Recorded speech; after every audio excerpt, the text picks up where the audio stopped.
करोगा। आजकल WWE वालों का कुछ सिस्टम तो मेरी समझ ही में नहीं आ रहा है कि आखिर ये लोग ऐसा कर क्यों रहे हैं। तुम्हारे कहने का मतलब क्या है, समझा नहीं। तुमने ध्यान दिया होगा कि WWE वाले अपने हर पोस्टर, हर बैनर पे, लगभग हर जगह बियंका ब्लेयर को क्यों चिपका दे रहे हैं यार। मेरी साला ये बात अभी तक समझ में नहीं आ रही है कि उसने आखिर WWE में ऐसा किया क्या है कि उसको हर जगह लगाने की जरूरत पड़ती है।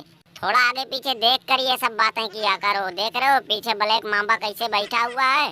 कहीं उसने सुन लिया तो बेमतलब का बखेड़ा खड़ा हो जाएगा। उसके कहने सुनने से क्या फर्क पड़ जाएगा, सच्चाई थोड़ी ना बदल जाएगी।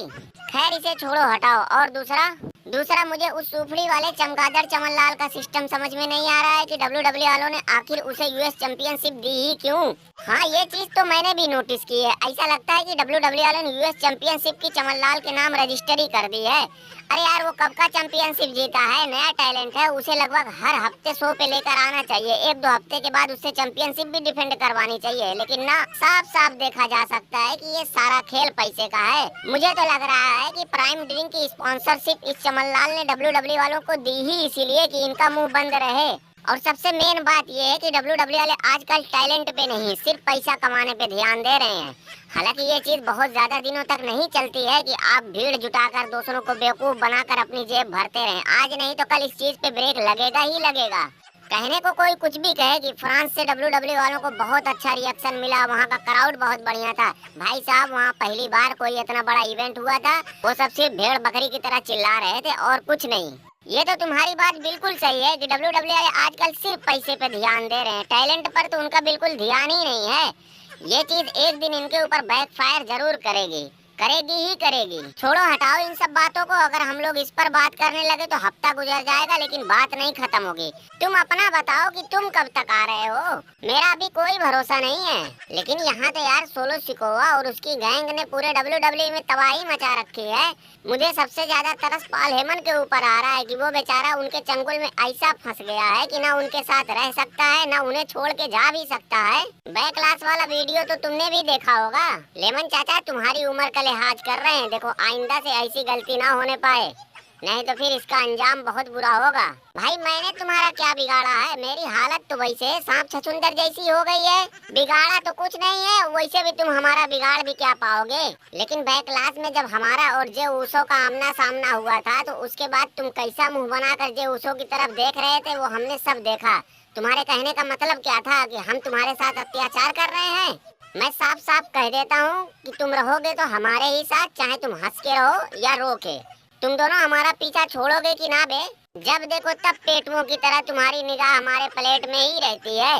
सूफड़ी वाले तू कितना बड़ा नमक हराम है यार, हमारे ही भरोसे तो तुम जिंदा हो। अगर ससुर हम चोरी चकारी करके इधर उधर से तुम्हारे लिए इंतजाम ना करे तुम तो साला भूखे मर जाओ। मुझे भी तुम्हारे जैसे नमक हराम के साथ रहने का शौक नहीं है। देखता हूँ अकेले तुम क्या उखाड़ लेते हो, जाओ। रैंडी आटन कहीं काम उम देखो यार, हमारे तो हालात बद से बदतर होते जा रहे हैं। देखना तो पड़ेगा यार, क्योंकि हालात तो बद से बदतर होते जा रहे हैं। तुमसे बुरा हाल तो हमारा है। हम सर्वाइवर सीरीज में रिटर्न किए थे, उसी पीएलई में हमको सिर्फ जीत मिली थी। उसके बाद लगातार हमको सिर्फ हार पे हार मिलती जा रही है।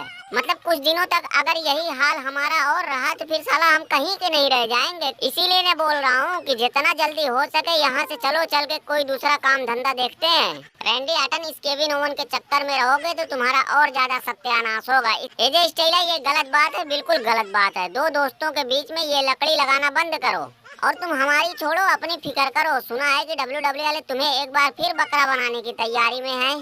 केविन ओवन तुम लोगों ने मुझे अपने जैसा समझ रखा है क्या? अरे एक बार हो गया, बार बार ऐसा थोड़ी होता है। अबे जे स्टेला, मैं भी तुम्हारे जैसे अकरा बकरा से मैच नहीं लड़ना चाहता हूँ।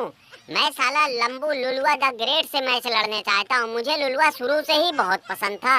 मैंने सोच रखा था कि मैं अगर चैंपियन बना तो लुलुआ को जरूर मौका दूंगा। ये देखो खूंटा, लुलुआ का नाम तुमने लिया नहीं कि लुलुआ हाजिर भी हो गया। आओ भाई लुलु, आओ बैठो बैठो यार। मैं तो तुम्हारे इंतजार में था कि कब तुम आओगे, तुम्हारे और अपने मैच के बारे में थोड़ी बहुत चर्चा हो जाएगी। भाई मुझसे चापलूसी मत करो, मैं तुम्हारे झांसे में आने वाला नहीं हूँ। मुझे नहीं पता है कि तुम हमसे मैच क्यों लड़ना चाहते हो। तुम्हें अगर अपने लिए बकरा ही ढूंढना है तो एक बार फिर से एजे स्टेला को पकड़ लो, कंपनी का बकरा तो वही है। लुलुआ तुम कैसे बेवकूफ आदमी हो यार, इतना बड़ा मौका तुम्हें मिला और तुम उसे लात मार रहे हो। ना भाई, मुझे ऐसा मौका नहीं चाहिए। मौका मिलने में और बकरा बनने में जमीन आसमान का फर्क है। ये तो बैक क्लास में ही हमने देख लिया।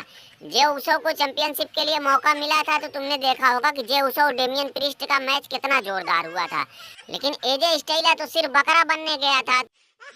रोमन ने ब्लड लाइन में अभी और कितने लोग आने वाले हैं यार। और ये ससुर टामा टोंगा का भाई क्या नाम है, टांगा लो, सॉरी यार, नाम भी तो इसका ऐसा है कि मुंह से कुछ उल्टा सीधा ही निकल रहा है, टांगा लोआ। ये भी आते ही पूरे WWE में छा गया। दरोगा ये तो बस अभी शुरुआत है, आगे आगे तुम देखते जाओ कि ब्लड लाइन में और क्या क्या होता है। लेकिन मैं इतना जरूर कहूंगा कि ब्लड लाइन में ये जितने नए नए लौंडे आज इतना जलवा दिखा रहे हैं, इन सब के पीछे कहीं ना कहीं से घुमा फिरा के हमारा ही नाम जुड़ा हुआ है। तभी तो आज इनका इतना चर्चा, इतना जलवा है। और एक ये ससुरी वाला खूंटा पता नहीं क्यों हमारे और रात के इंतजार में बैठा हुआ है। भाई तू चैंपियन बन गया, अब जो करना है अपने बलबूते पे करना, क्यों हमारे इंतजार में है। इसको कुछ बोलता हूँ तो लोगों को बम लगता है।